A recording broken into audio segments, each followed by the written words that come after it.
Hello everybody, I am MrGamingGuitarist and it's finally back. Supergirl is finally back and I was very happy with this season premiere, and I'm so happy I get to say season premiere because we finally have a new season. It didn't get canceled, so watching all those episodes live definitely paid off. So we're here, it's where it belongs on the CW, and of course Superman is in, so let's get right into digging into this episode. So this episode, the season premiere, is called "The Adventures of Supergirl." It very much sounds like a comic. I think that might actually even be a name of one of the comic series that they had before. I don't know, but anyway, it's a good title. So, by the way, of course, if you haven't watched the episode, there will be full spoilers. So, there's your spoiler warning. So, it starts off and it picks up immediately after season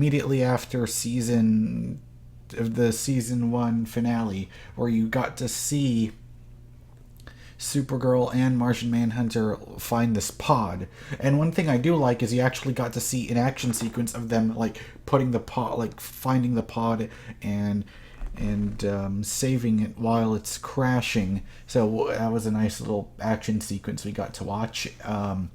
But so we saw in the pod, we still, at first I thought that was Superman, because I don't know, I guess the hair is similar, but it wasn't him. It was just someone that we don't know, and we still didn't get the answers to who exactly that is. So we'll just have to find out. So we found out that it's an alien. We don't know if he's a Kryptonian. When they tried to use the scalpel, it broke off. So definitely not human. But other than that, we didn't really get any extra details.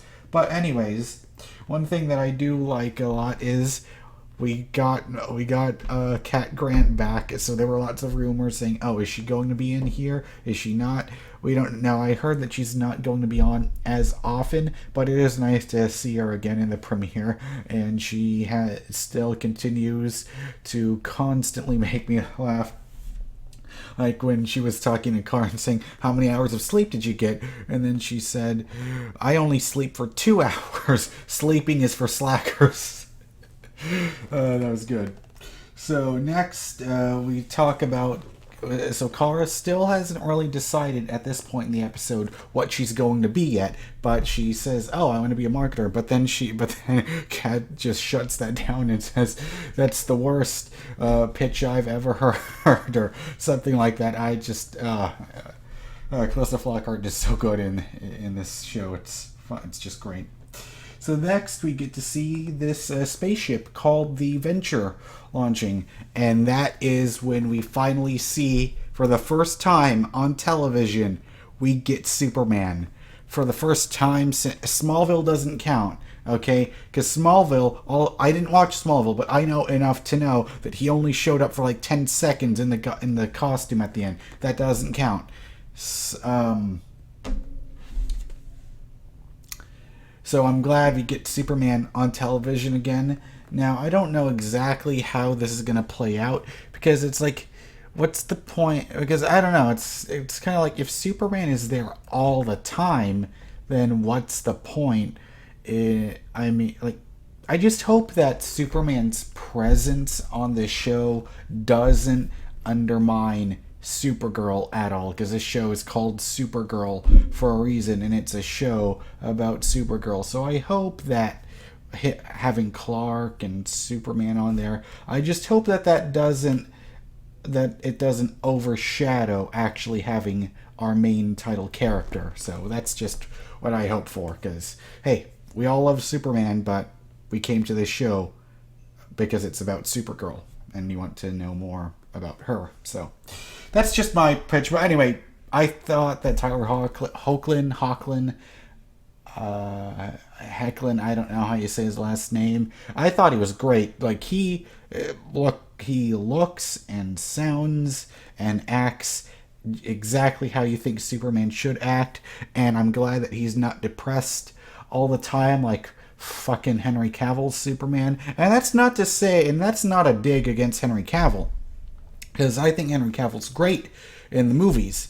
But I'm just glad that we're seeing a lighter, brighter, happier Superman. You know, the way that the type of Superman that I'm used to seeing. I'm glad that we're seeing a modernized take on the brighter days of Superman. And that's the thing I love about him and the show and Supergirl, is that it feels like, I mentioned this, like, I don't know if I made a review for the pilot or not, but the thing I love about this show is it takes all those bright aspects of the DC universe and just puts them into here, and I loved it. So anyways, so Kara and Clark, they say, or Supergirl and Superman save the Venture spaceship launch, and I just love how you see these kids on the bikes, and Kara says, I used to change his diapers. That was good. And the other thing that I like is when she says, "Oh, that was awesome, but it was terrible, but it was still awesome."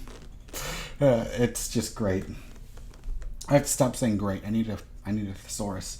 But I also really enjoyed seeing Wynn being nervous around Superman. How he says, when you stop Lex Luthor here, and he was trying to ask him like some technical questions about the laser vision. Everything that happened is exactly how you would imagine. What was I saying? It's exactly how you would imagine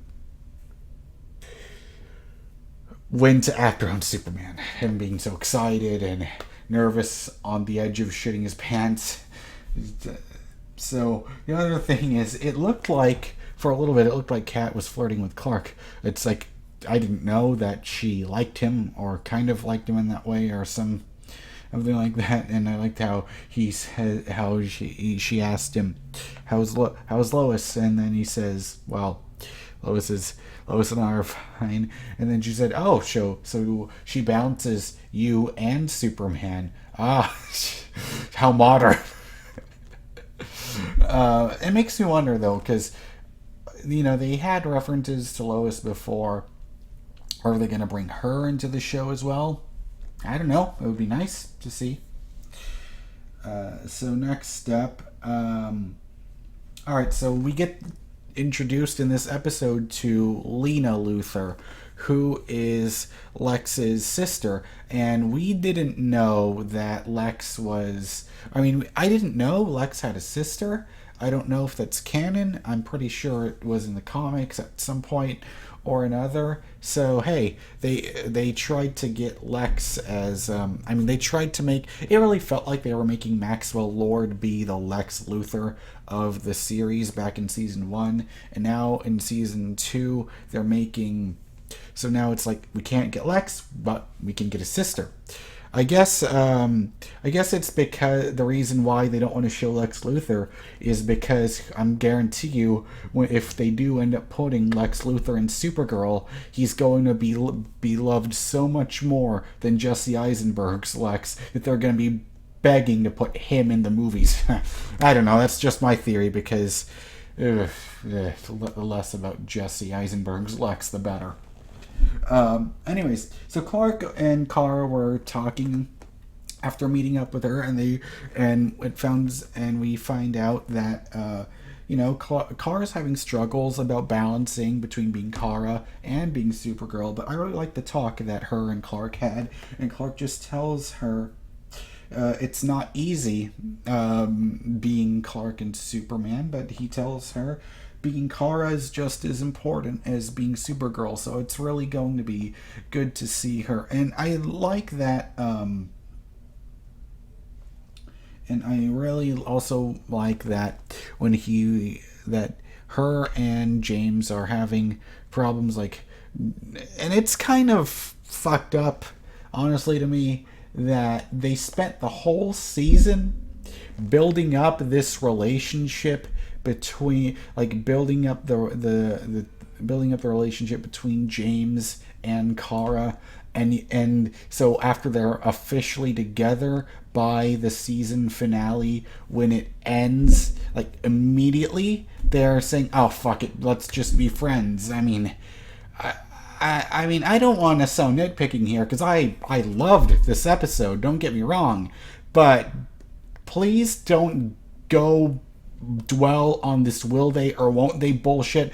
I still suffer from PTSD on that enough as is. With fucking Felicity and Oliver on Arrow. I don't want that baggage, that type of writing baggage, being brought on to a show I love. Okay? Alright? If you want to keep the bullshit in Arrow, and let's keep let's keep Supergirl into this elevated status and not ruin it with that, okay? I mean, that's all I'm saying. Is please don't dwell on relationship drama. That's all I care about. And I just want to see Supergirl being Kara and being Supergirl without having to deal with relationship bullshit. As long as it's handled well, and I just don't want to dwell. Anyway, that's my tiny little nitpicky rant. But anyways, so it turns out the reason why John or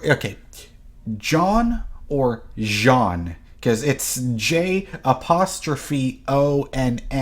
right? That's how Martian Manhunter's name is spelled. But to make it easier on me, I'm just going to try calling him John instead of Jean. I guess it doesn't really make that much of a difference, because in Justice League they pronounced his name as Jean, but whatever. Anyways, so he's the reason why Kryptonite is discovered and why it's in the DEO. So that's why him and Clark don't get along well. So now we know, because he says it's a danger to me and my cousin, but then John says there's a bunch of other Kryptonians around, but he says but then, he said his concern saying, what if there's a direct order from the president, who is Linda Carter, and I can't believe they got Linda Carter to be the president, and I can't wait to see her. But anyways, he said, what if there's an order from the president to take me out, and it's going to be right here, and Kryptonite right here. And then he says, and what about and he says, what if someone else is in charge and they just decide to take down Superman?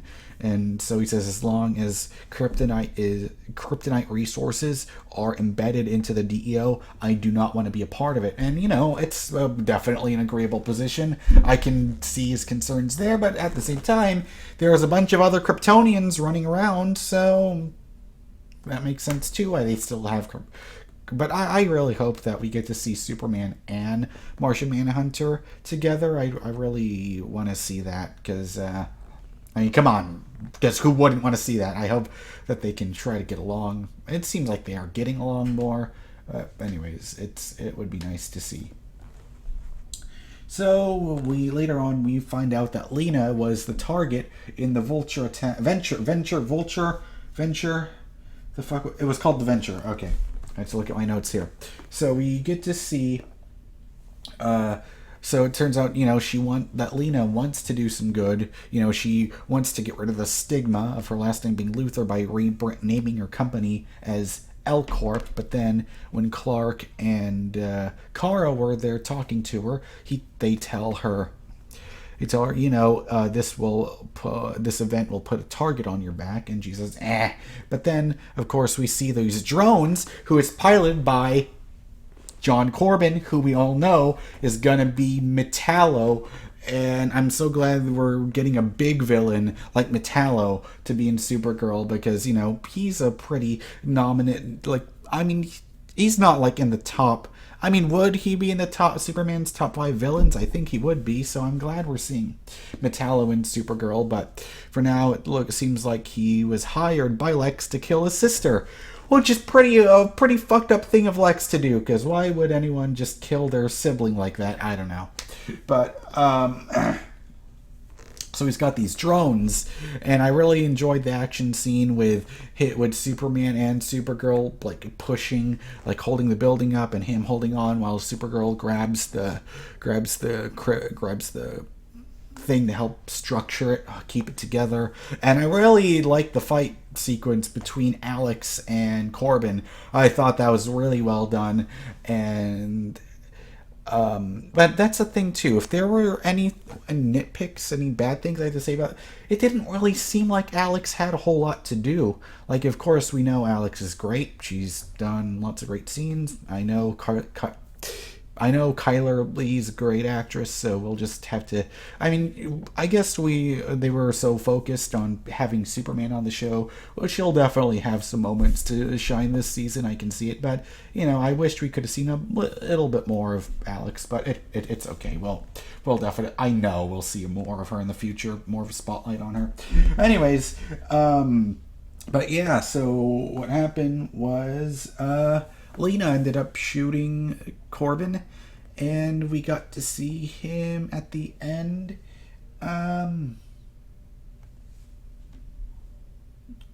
We got to see him turn into Metallo. So I'm glad that we don't have to wait several episodes to see him be Metallo. It's just happening, so that makes me happy. But next up, what else is going on here? So, yep. So, yeah. The shit. Did I cover the whole? Oh, no. So at the end, we get to see that Kara is wants to be a reporter, just like her cousin. I thought, oh, how neat. Wants to be like her cousin, being the reporter. And hey, that's no brainer. Clark does it. They're related. I don't see any other. And I guess her talking to Lena, and it's really interesting too, seeing how a Luthor is actually good. I kind of reminds me of how in Injustice, how Lex Luthor in the alternate future where Superman's bad. It's interesting to see that Lex is good and he actually works with Batman in that. Kind of reminds me of that.